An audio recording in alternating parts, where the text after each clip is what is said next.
하나님의 말씀 마태복음 3장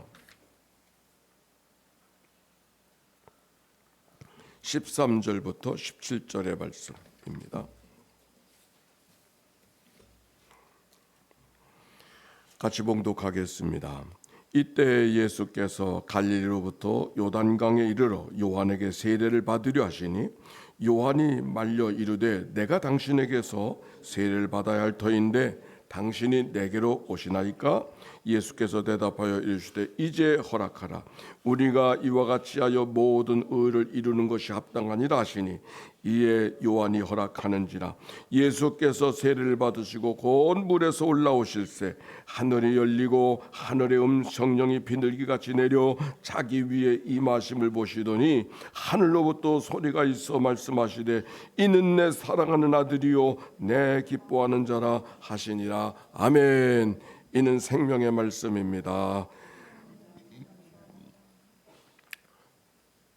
사람들이 우리를 가리켜서 믿는 사람이라고 말합니다. 어떤 사람은 교회를 믿는 사람이라고 말하는데, 믿는다고 하는 말이 무슨 말일까? 성경을 믿는다는 말일까? 교회를 믿는다는 말일까? 어떤 교리를 믿는다는 말일까? 믿는다고 하는 말은 다른 것이 아니라 어떤 신념이 좋은 사람이라 그런 뜻은 더더욱 아닌 거죠. 한마디로 말하면 2000년 전에 자연으로 이 땅에 인간의 똑같은 모습을 갖고 태어나고 성장하신 예수를 그리스도로 고백할 수 있는가? 그게 믿는 바의 내용입니다.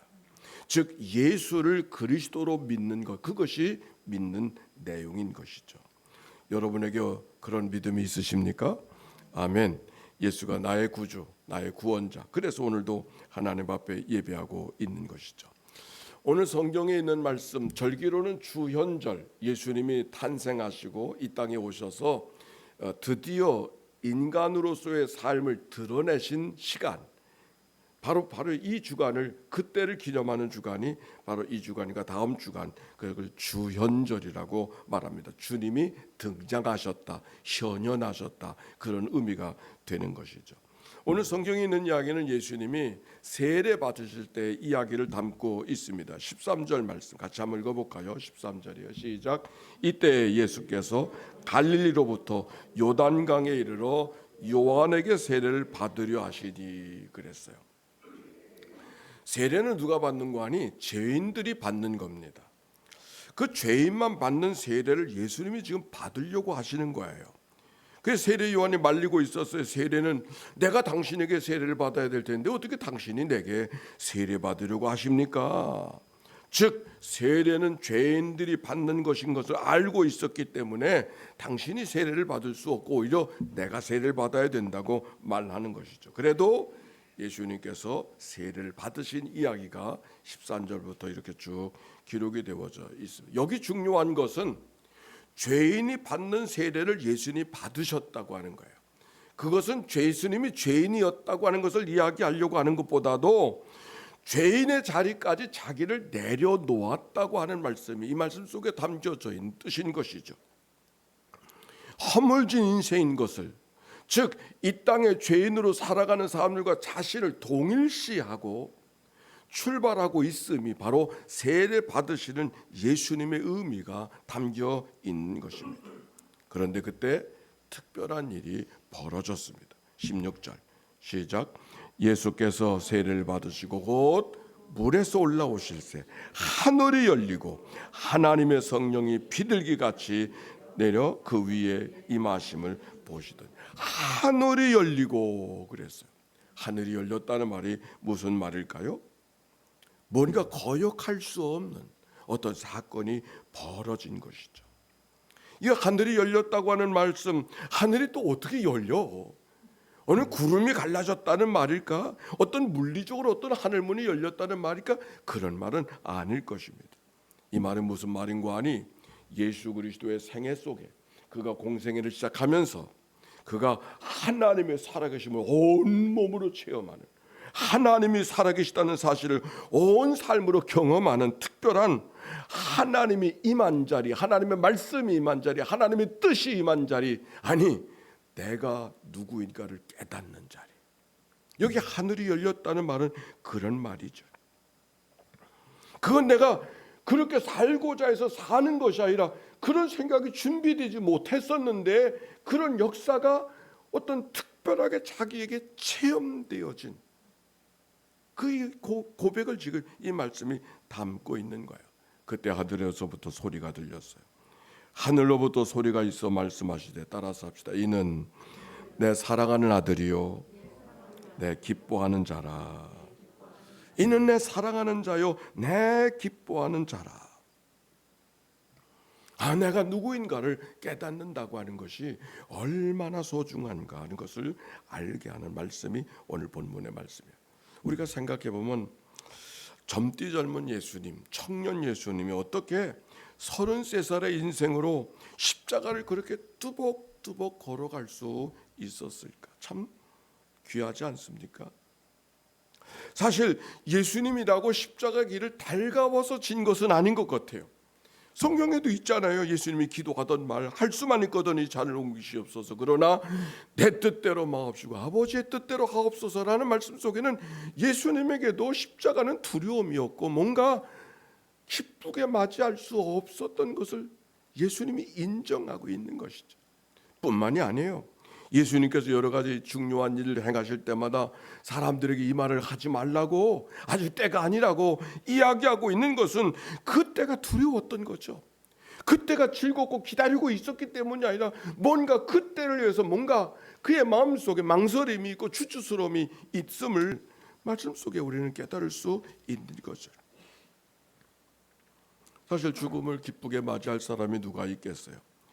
죽음은 그렇게 맞이할 수, 누구나 다 갖는 죽음이니까 그렇게 담담히 맞을 수 있겠지만 지금 예수님은 죽는 게 아니라 사형을 당하는 거죠. 사형을, 죽임을 당하는 거죠.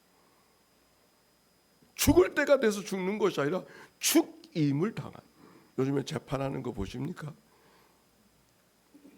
그 정도 됐으면 내가 설사 아니라 할지라도 내가 당신들을 너무 오해하게 해서 참 미안하다 그러고 책임을 좀 지려고 해야 이게 말이 되는 거 아닙니까?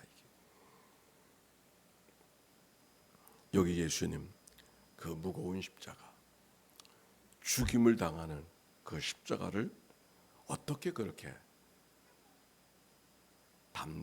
담담하게 감당할 수 있었을까? 다른 것이 아니라 오늘 성경에 있는 얘기, 세례 받을 때 들려진 이 하나님의 음성, 이는 내 사랑하는 아들이요 내 기뻐하는 자라. 신학자들의 고백으로 말하면, 가르침으로 말하면 예수님이 언제 자신을 하나님의 아들로 인정하게 되어졌는가? 본인이 자신 태어날 때부터? 아니, 바로 이 세례 받을 때, 세례 받는 바로 이 시간을 통해서 내가 누군가라고 하는 것을 새롭게 깨닫고 소명을 갖게 되어진 사건이 이 사건이었다고 하는 말씀을 하고 있습니다. 결국 믿는다고 하는 것이, 예수를 그리스도로 믿는다고 고백하고 있는 것이 우리들의 믿음이라고 하는, 세상에 가장 큰 믿음을 가진 사람이 누굴까? 예수님일 것 같아. 바로 이 시간 때문에 우리 중에 누구든지 자기를 위해서 사는 자가 없고 자기를 위해 죽는 자가 없다고 했는데, 자기의 삶이 이 땅에 하나님의 아들로 새로운 사명, 주어진 사명이 있음을 걸어가는 삶으로 이름 지어졌다고 하는 것 앞에 받아들이고 그 길에서 피하려고 하지 않았던 예수님 모습이 얼마나 귀한가. 여러분, 이 말씀을 보면서 여러분 무슨 생각을 합니까? 우리가 어떻게 살아가야 될까? 나는 누군가? 라고 하는 생각을 하게 되지 않습니까? 아니, 뭔가 우리도 다른 삶을 살아봐야 되겠다고 하는 생각을 아마 갖지 않은 사람이 아무도 없을 것입니다. 특별히 새해를 맞이할 때가 되면 더욱 그렇죠. 오늘 성경이 비밀을 말해줍니다. 하늘이 열려야 돼. 그가 어떻게 태어났는가, 어떤 공부를 했는가, 어떤 진행 과정 속에 어떤 삶의 경험을 갖고 있는가는 중요하지 않아. 그에게 하늘이 열리고 있는가, 하늘이 열리고 있는가. 말씀을 준비하며 저 울산대에 이정훈이라고 하는 교수가 있습니다. 여러분 아십니까? 이정훈. 그 사람이 아주 유명한 사람이로 무엇으로 유명하냐면 종교자유연대인가 연맹인가 뭐를 통해서 기독교를 법과 제도로 핍박하려고 제한하려고 했던 앞장서는 사람이 그 사람이었거든요. 근데 그 사람이 지금은 예수를 전하는 1등 가는 전도자가 됐어요. 믿을 수가 없는 사실이 일어난 겁니다. 우리는 다 종자연의 이종훈이라는 사람으로만 기억하고 있는데 전혀 다른 사람이 되어져서 그 사람이 텔레비에 나와서 간증하는 이야기를 제가 들어볼 수가 있었었는데, 자기는 세상에 자기 그 밖에 의인이 없는 줄 알고 그렇게 살았대. 왜? 자기는 종교 자유, 이거는 모든 사람을 자유케 하는 아주 특별한 일, 저 악의 무리, 기독교의 무리들 악의 무리로 보고 그들로부터 온 백성을 다 해방시켜주는 얼마나 내가 의로운 일을 하는가, 이런 생각을 갖고 살았었는데 어느 날 자신이 얼마나 죄인인가를 깨닫게 되어졌다고 하는 이야기입니다. 근데 우연하게 암자에 들어가서 뭘 준비하다가 불교의 암자, 그분이 불교 스님이더구만. 그분이 원래 법사, 군종장교도 했대. 근데 불교 군종장교. 네. 법 철학을 공부하고 불법을 공부해서 그것으로 하여튼 스님 역할을 하다가 불교 군종장교였다 그러더라고요. 그래서 불교에 익숙한 사람이, 기독교인이 원래 아니에요. 근데 그 사람이 기독교를 핍박하기 위해서 기독교를 알아야 되겠다 싶어서 늘 기독교 CBS 방송 글 보고 있었답니다. 근데 어느 날 암자에 갔다 뭐를 글을 쓰다가 잘 풀리질 않아서 나 집에 와가지고서 시간이 한가하길래 텔레비전을 켰는데 거기 한 뭐라고 하는 목사님이 설교를 듣게 됐다가, 설교를 듣는 중에 내가 얼마나 하나님 앞에 큰 죄인인가를 깨닫고, 그 깨달음을 갖는 순간 얼마나 자기가 그냥 알아챈 것이 아니라 부패한 죄인인가를 깨닫고, 자기 몸을 조금도 움직일 수가 없어서 난 죽은 사람이고 난 부패한 인생이고 아무것도 아닌 인생인 것을 깨닫고 엎드려 있을 수밖에 없었었는데, 그 시간을 지나서 어떻게 자기가 툴툴 털고 일어나게 되어지는 그 순간 전혀 세상이 달리 보이더라고. 그 얘기 전에 그런 얘기를 했어. 자기가 죄인이라고 해서 죽을 수밖에 없는데 아직도 살아있다고 하는 것이 뭘까를 생각하니까 나를 살려주신 분이 누군가를 생각하게 되어지고, 그래서 예수님을 생각하게 됐다. 그런 간증을 그가 하더구만. 그러고서 일어났는데 세상에 달리 볼 수가, 그렇게 달리 볼 수가 없어. 햇빛이 찬란하고 나뭇잎이 아름답게 반짝반짝 빛이 나. 길가에 펴어진 아스팔트 피어난 잡초가 그렇게 귀하게 여겨지고, 애들이 뛰놀다가 버려진 세발 자전거가 그렇게 사랑스럽고, 애들 소리가 그렇게 시끄럽다고 여겨졌던 골목의 아이들 소리가 그렇게 천진만하고 아름답게 들릴 수가 없었다. 전혀 세상이 달라져. 그 간증의 이야기.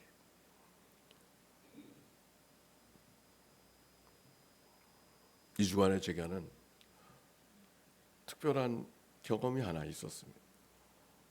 제가 첫 목회 때 그때 예수 믿은 가정에 그 딸이 있었는데, 딸이 제가 예수 신앙생활 할 때 그분이 거기 집사님이셨어요. 근데 그분이 내가 떠난 다음에 신학을 했다는 얘기도 들었고 목사가 됐다는 얘기도 들었는데 한 번도 만난 적이 없는데, 이번에 필리핀을 간다고 해서 더 세상 떠나기 전에 자꾸 이제 문자가 주고받게 되니까 만나야 되겠다 싶어서 어떻게 하든지 시간을 좀 내보려고 해서 터미널에 가서 이제 막 필리핀으로 떠나는 중에 제가 만나게 되었습니다. 올해 88세더구만요. 목회를 하고 기도원을 세우고 짧은 1시간여의 시간 만났지만 잠깐을 만난 것처럼 이야기를 주고받았습니다. 지금은 필리핀에 가서 장애인들을 위해서 교회를 건축해 주는 일을 하고 있고, 6층을 건물을 짓는데 4층까지 완성되고 다 완성되지 못해서 그걸 마무리하러 간다고 이야기를 했습니다. 저는 그분을 바라보면서 참 너무 놀랐구나. 왜냐하면 그분은 혼자 사셔요.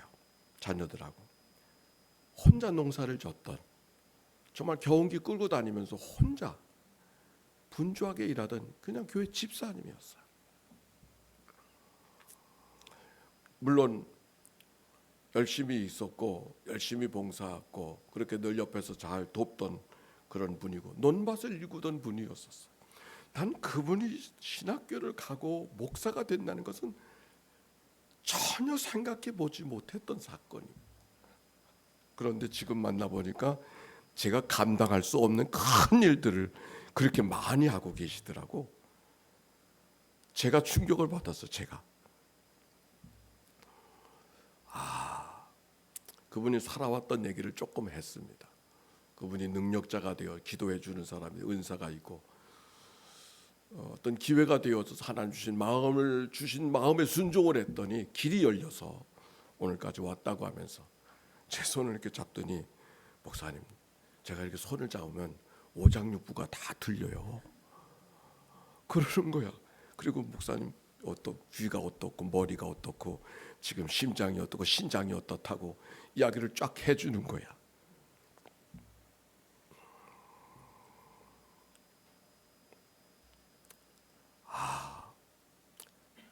하늘이 열리면 이렇게 사람이 달라질 수 있구나.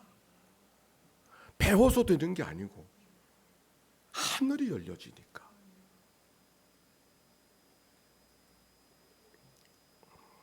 그런데 문제는 어떻게 하늘이 열려지는가? 어떻게 열려져서 그 하늘의 음성을 들을 수 있는가? 누구에게 하늘이 열릴 수 있을까? 그게 중요한 것이죠. 특별하게 태어난 사람일 수도 있고 성장 과정이 남다른 사람도 귀중한 사람이지만 더 중요한 거, 오늘 성경이 하는 얘기는 다른 것이 아니라 죄인이 받던 세례를 예수님이 친히 그 자리에 내려가서 자기를 비워 죄인의 자리에 내려갔던 그 역사가 하늘이 열려지는 역사를 만들었구나.